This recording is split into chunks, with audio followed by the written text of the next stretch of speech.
All right, IBSL1. Last class we covered inverse functions, and today we're going to talk about a certain subgenre of inverse functions called self-inversing functions. Self-inversing functions are functions that are their own inverses. They're rare. This doesn't happen very often, but sometimes you have a function where it is its own inverse. So, the way you can show that something is its own inverse is we're going to compose it with itself and then see if we get x out of it. So, with this first example, we're going to take x over x minus 1 and feed it into itself.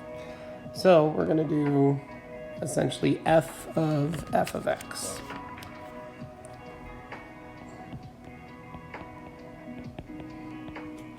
Now the part that's hard about this problem is that the algebra does get a little bit gnarly. So I would have to take the function and feed it into itself. So in the top there's an input. We'll have to put itself in the top. So in the top we get x over x minus 1, and then that's all over x minus 1 minus 1. So, you guys, when I look at this, I see in the denominator two things that are, one fraction that's trying to be subtracted by 1. We're going to have to do a ton of common denominator work in this problem. So, the first thing I'm going to do is, I'm going to leave the top alone,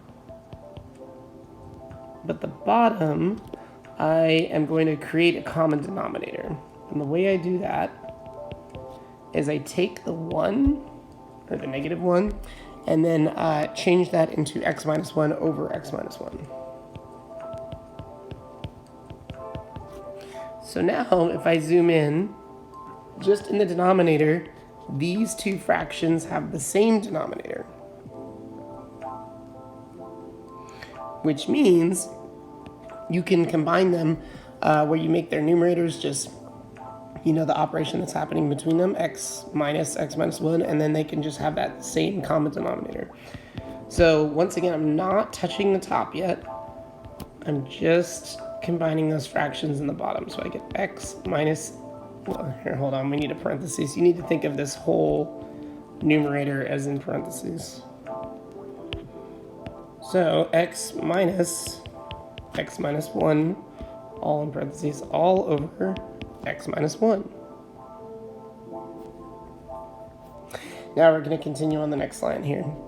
The only part I'm going to simplify in this move is I'm going to distribute the negative 1. I'll do a lot of steps on this for you guys. So it's not the right tool. X, so I haven't touched the numerator yet. In the denominator, we will get x minus x, and then plus 1, because you had to distribute that negative.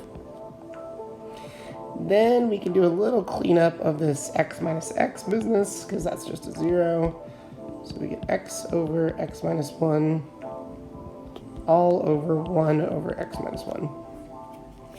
Now, you guys, if you ever have a fraction divided by a fraction, which is what we have here, a fraction in the top and a fraction in the bottom, you keep the top fraction the way it is, x over x minus 1, and then instead of dividing, you multiply by the bottom fraction upside down. So instead of 1 over x minus 1, you flip it upside down and you get x minus 1 over 1.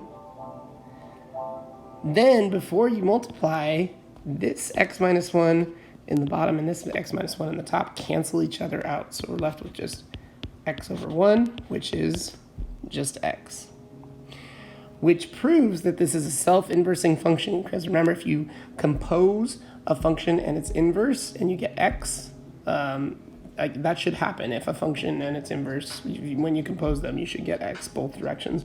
I don't have to check the other direction with this one because it is just feeding f of x into itself. So it wouldn't even make sense to check the other one. It'd be the exact same thing. So conclusion.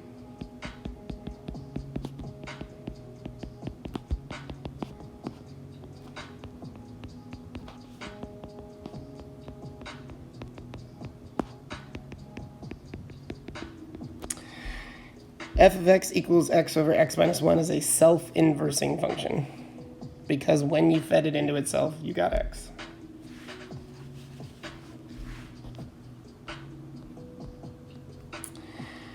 This is our last problem today, but it's kind of a doozy. It's find the value of k such that f of x equals 3x minus 5 over x plus k if it's a self-inversing function. Oops, self-inverse function. Forgot the s in there. So, if it's a self-inversing function, you can feed it into itself, and then you will, and then simplify, and you should get x. So here's the plan. We're going to plug it into itself, do a whole bunch of algebra to simplify, and then eventually reason out what k has to be to make this all just reduce down to x. Because remember, if something is its own inverse, if you feed it into itself and simplify, you should get x. So, just like the last problem, we're going to do f of x, feed it into itself. The original function is a big fraction, and in the top it's 3 times input. So we get 3 times the input, and now the input is itself, 3x minus 5 over x plus k. And then that's still minus 5 in the top. Then in the denominator, there's an input plus k, so that input, once again, is itself, 3x minus 5 over x plus k, and then plus k. So, this is the setup. Some thoughts before we go into algebra land here. There's a whole lot of common denominator work that we're going to have to do again. So, like up in the top, we're going to have to do common denominator work to make everything have a denominator of x plus k. And same thing in the bottom. We're going to have to do a lot of common denominator work down there to make sure the bottom has a denominator of x plus k. So we're combining a bunch of fractions.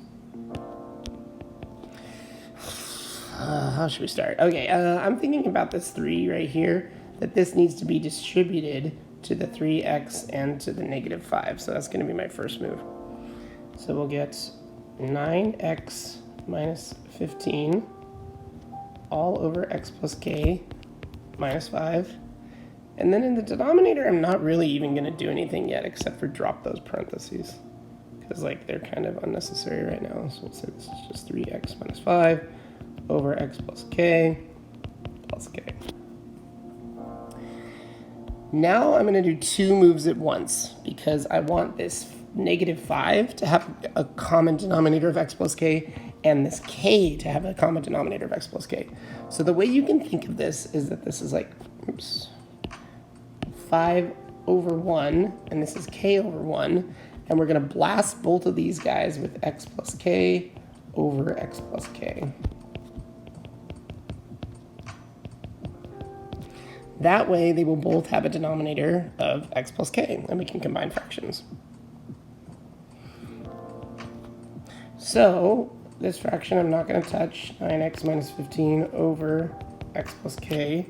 But then, here, I'm going to distribute the 5 to the k, and or to the x and the k.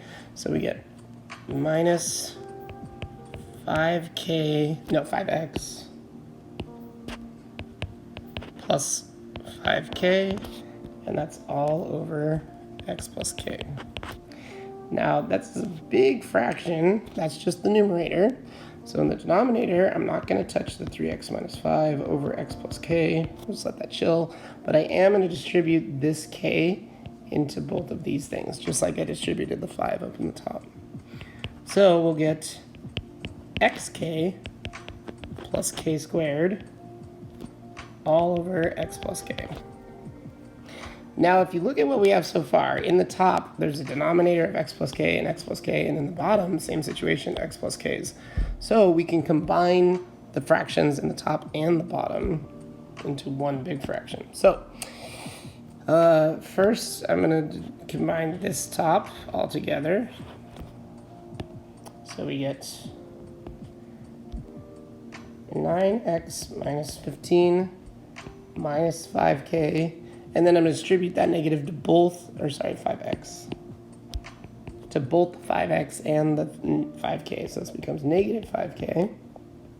This is all over x plus k. So So that's the numerator. Now the denominator is 3x minus 5 plus xk plus k squared all over x plus k.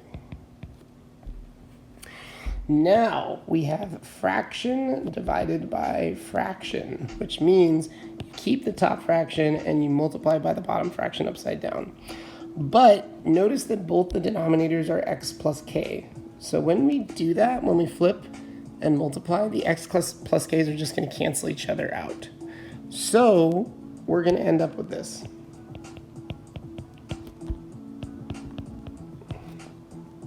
I keep writing that x as a k, sorry.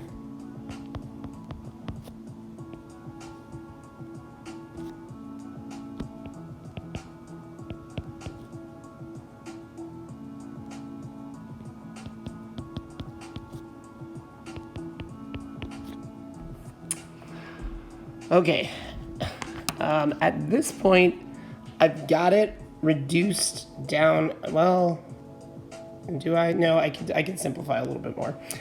So in the top, the 9x and the negative 5x make 4x. So we get 4x minus 5k minus 15. And then in the denominator, anything combined? Nope, they're all different terms. So we'll say just 3x minus 5 plus xk plus k squared. Now, remember the whole point of what we're doing here is we're trying to prove that this is, or trying to find a k value that makes this a self-inversing function. If it is a self-inversing function, it should be equal to x when you compose it with itself. So really what's happening here is that this should be equal to x. If it's a we're making it a self-inversing function. Now I can multiply both sides by this giant denominator, and we will get this.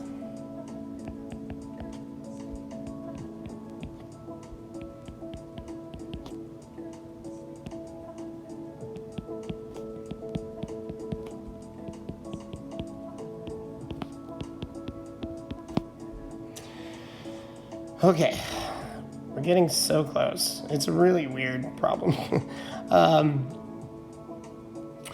If you think about everything that's on this side, 4x minus 5k minus 15 being equal to everything on this side, well, let's do a little factoring by grouping first. On the right-hand side, I notice that there's a 3x squared and an x squared plus k. So you can actually pull the x squared out of that, and you will get 3 plus k times x squared. Then the other two things left over are the negative 5x and the k squared, but I'm actually just going to let those hang out. Did I forget an x in there? I did. Sorry, my apologies. This should be x k squared. So then this term and this term both have an x in common. So I can pull that out and we'll be left with k squared minus 5. I feel like that's not right. No, it is. Times x. And this is all equal to 4x minus 5k minus 15. So now, here's the weird part. If this is all supposed to be equal to each other, notice this left-hand side doesn't have an x squared term. So I'll do that in a different color. It's like there's no x squared term. That's a terrible color. Well, just notice that there's no x squared over there. But there is an x squared term on this side. Now, for these two to be equal to each other, that means that this must be equal to 0. Because something is canceling out the x squared term. So we can say 3 plus k is equal to 0. Then subtract 3 from both sides and we say, boom, k is equal to negative 3. The other way you could sort of do this is that you notice that the term in front of the x here is k squared minus 5, and the term in front of the x on the left-hand side is a 4. So you could say that k squared minus 5 is equal to 4, and then you add 5 to both sides and get k squared is equal to 9, and then square root, and so you get k is equal to plus or minus 3. Remember, if you introduce a square root, you have to put a plus minus in front of it. Now, because we're getting the two different values for k, the positive and the negative, but only here with the x squared terms, it's only the negative. That means that k is equal to -3 is the only answer here. That is the value of k that will make this original function up here into a self-inversing function. This is by far the gnarliest algebra we've had in the class all year so far. Yeah, let's get more comfortable with common denominators and if you have two fractions, flipping the bottom one and multiplying, if you have two fractions being divided. This stuff right here, I don't expect you guys to have down pat because this is definitely some weird algebra that you guys have probably never seen before, but it does come up in your homework, so I wanted you guys to be ready for it. All right, ask me questions in class, please.